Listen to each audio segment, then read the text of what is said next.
Hello and welcome to the Halcyon Top 5 list, where I list my 5 favourite things within a type of media or genre. This week, I count down my top 5 favourite Arsenal players of all time. I must stress 2 things at this point before going in. Number 1, this is just my opinion. This is not coming from a background of technical expertise or an acute eye for the way footballers go about their business. I'm no manager in waiting. And number 2, I'm right. Deal with that going in. In any event, here we go. Here's my top 5 favourite Arsenal players of all time.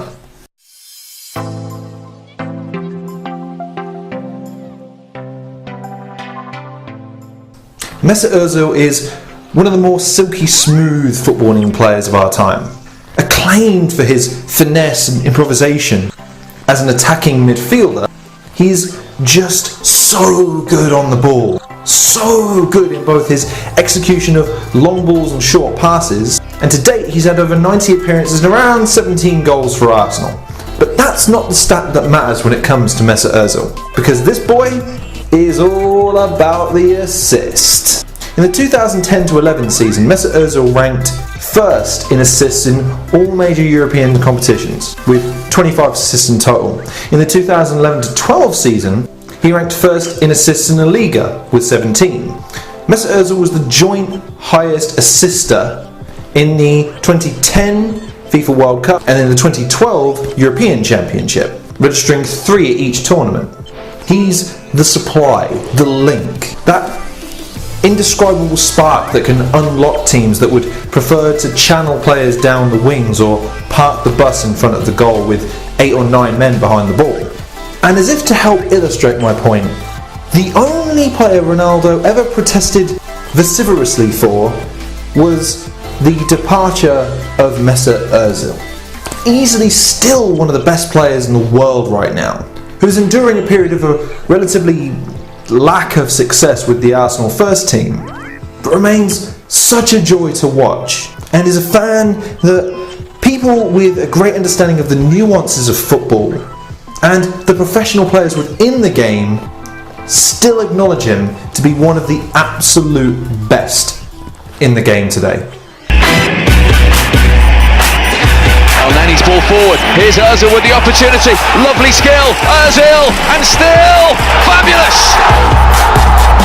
The way he actually takes it over the goalkeeper is exquisite, and then he's just sold a couple of dummies. The composure to actually retain the ball and work his way to the left side onto that left foot is just immaculate.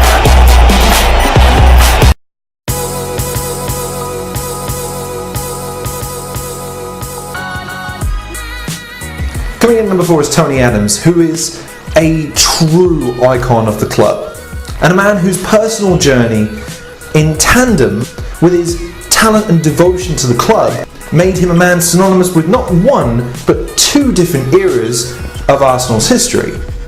Having been nicknamed Mr. Arsenal, having joined the club at an early age, been made captain at 21, and having spent his entire playing career for the club, and retaining the role of captain for nearly 14 years, he had an outstanding repertoire within his own game, as well as a great rapport with the famous 4-back 4 that George Graham had constructed in the late 80s and early 90s, as well as having a tactical astuteness and a willingness to play to the more physical side of the game, and coupled further still with great play on the ball, for a defender at least.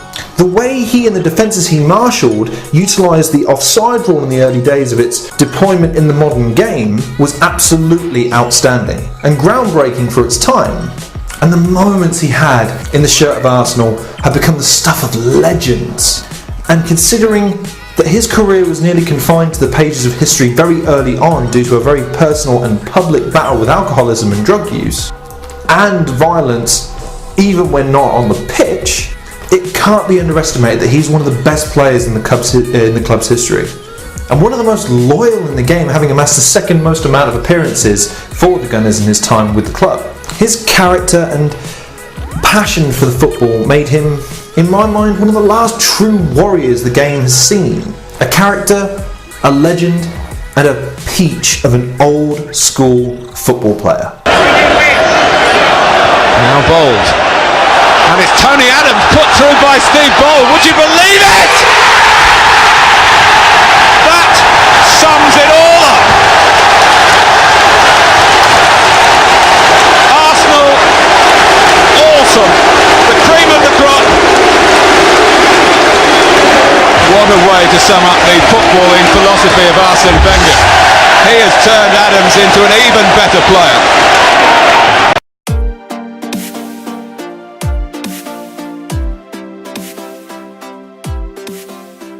Patrick Vieira, the prototype of the perfect modern midfielder. Patrick Vieira was plucked from obscurity by Arsene Wenger, with Wenger having used his superior knowledge of the French markets in order to utilise a more attacking style of play from his predecessors. And at the centre of this was Patrick Vieira, who would later become a midfielder that all other midfielders across from that point to now would hope to someday emulate.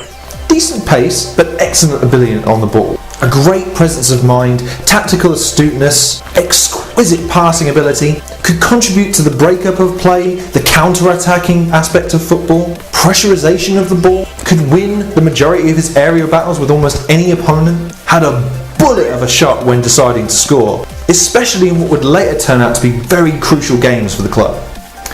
And a player who unfortunately lost a battle of circumstances, with the club placing a higher emphasis on the future with Cesc Fabregas rather than the tried and trusted talent of Patrick Vieira, with Wenger deciding he couldn't utilise both in the same midfield at the same time while not being able to maintain both characters within the club itself.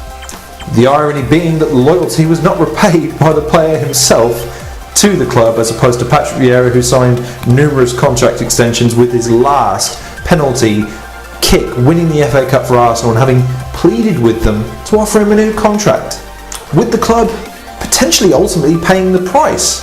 However, it can't be argued or undermined that as a result of his presence, Arsenal went on an unprecedented level of form, resulting in the 49-game unbeaten streak that would later be referred to as the Invincibles team, of which Patrick Vieira was the anchor, the lead, the example, and the warrior going into battle, leading his troops in, with an undoubted panache for being combative with another team, an undeniable swagger when carrying himself in games, but backed up his swagger and passion with unbelievable skill and athletic ability when donning the red and white of the beloved Gunners. Ran away from Tottenham famously at Highbury to score from a starting position similar to that one, but on this occasion he's looked for Bergkamp, who looks for Vieira!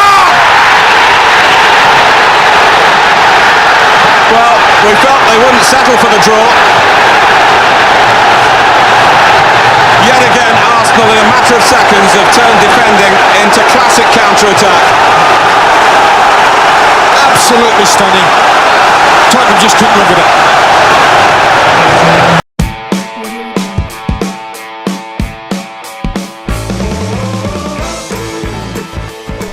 Thank God Tottenham Hotspur can't help but sabotage themselves. Not content with not pursuing Arsene Wenger more aggressively when he was being courted by David Dein about the prospect of coming to London, which, given at that point, Wenger's experience of English football was at Tottenham Hotspur prior to signing with the Gunners in 1996. They decided a Dutchman who played wide midfield and had spent the day leading up to the signing of Arsenal calling the Spurs hierarchy and requesting that they show interest in him was not worthy of invested £7.5 million to bring in. However, that man went on to become one of the greatest Dutch players of all time, a player with immense ability on a ball, a touch that was unparalleled in the era of the Premier League, and who scored some of the most mind-bending, amazing, ingenious goals I have ever seen. Some of the most truly beautiful goals the world of football has ever seen. Dennis Bergkamp was a signing that changed Arsenal and gave them an attacking presence that made them one of the most feared in English football, given his mastery of the total football playing style perpetuated in Holland at the time.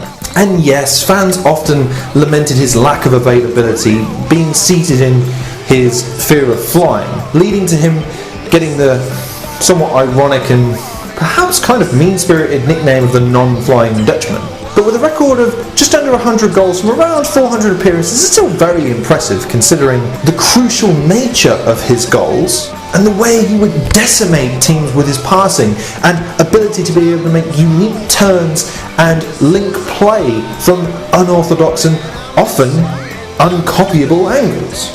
Mesut Ozil is probably the closest approximation to what I have seen since coming close to Dennis Bergkamp's style of play in terms of his passing, but without matching his goal-scoring prowess. And to date, no player was more of a joy to watch than the mighty Dennis Bergkamp when he was playing in an Arsenal shirt. To run ahead of him.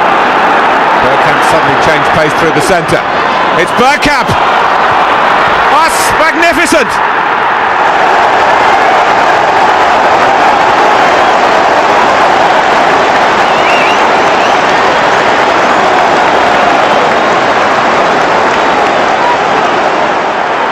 The move, and then this, which left Davies Ass totally stranded.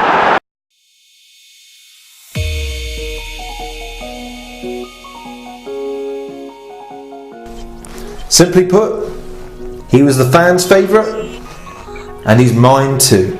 He was such a character, such a mesh of technical flair, technical ability, clinical finishing, and an unwavering confidence that meant, despite starting from a later age than most players, he still managed within his time at Arsenal to become its all-time leading goal scorer, having started his career at Crystal Palace and teams beyond that. But the thing that impresses me most is his character.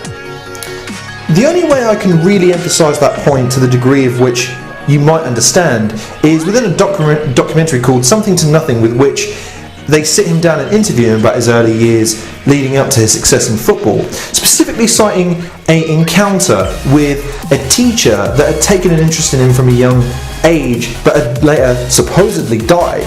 Within this particular exchange, Ian Wright cites how much of a profound impact this man had on him and the surprise when he learned the man had not in fact passed away.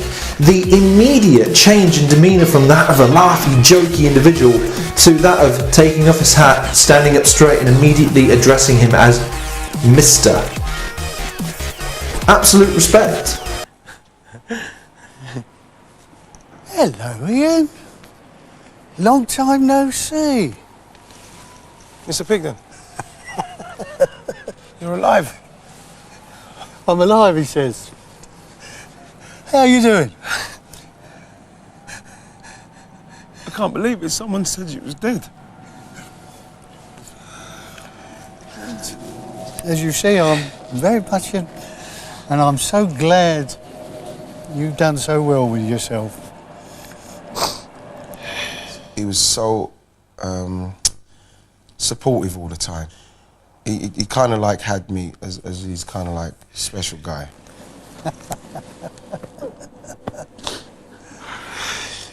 I don't know what to say. Oh, God, I can't believe it. I can't believe it. You know, now I realise how important he was in my life. The first main imposing figure, male figure in my life who was trying to guide me on the right road. how far are we going back now? 40 years, 30 years anyway. Easy, 30 or 32 years. Yeah. And despite being a renowned troublemaker and an instigator, which is even evident today in his punditry and his on-screen television persona, It promises to be another special Champions League evening, and here to enjoy it all with us are Rio Ferdinand, Steven Gerrard and Ian Wright. All three have had their hands on this trophy, Rio and Steven in Moscow and Istanbul respectively, and Ian when he walked into the studio this evening. I've been looking forward to that all day. You should have said when I walked into the studio, grab the back of your head.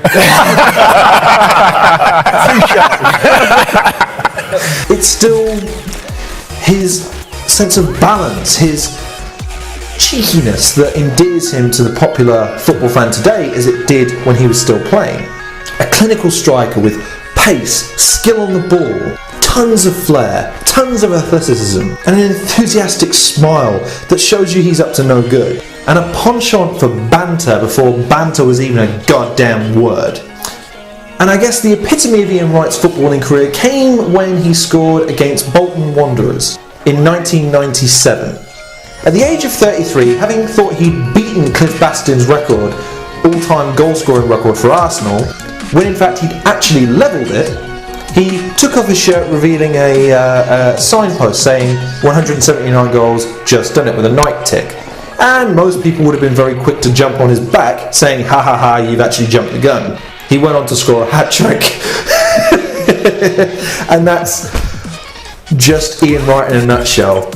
His record has since been surpassed by Thierry Henry, but despite this, he will still always be one of the greatest to ever wear the Arsenal shirt, and is, quite simply, my favourite Arsenal player of all time. Bergkamp. On right, what a way to get it! He couldn't miss! And all the tension, all the fretting over the past few months, as we've all counted, no one more than Ian Wright himself. He is now Arsenal's all-time greatest goal scorer. 179 goals for the club. 6 years of scintillating service here. And when the goal came, probably the easiest of the lot. Wrighty had made history at Arsenal, and although Thierry Henry would later break his record, this day in time belonged to Ian Wright. And that was the Halcyon Top 5 list. Thank you so much for watching. Please make sure to like, favourite and subscribe. And in the meantime, take care, and I'll see you soon.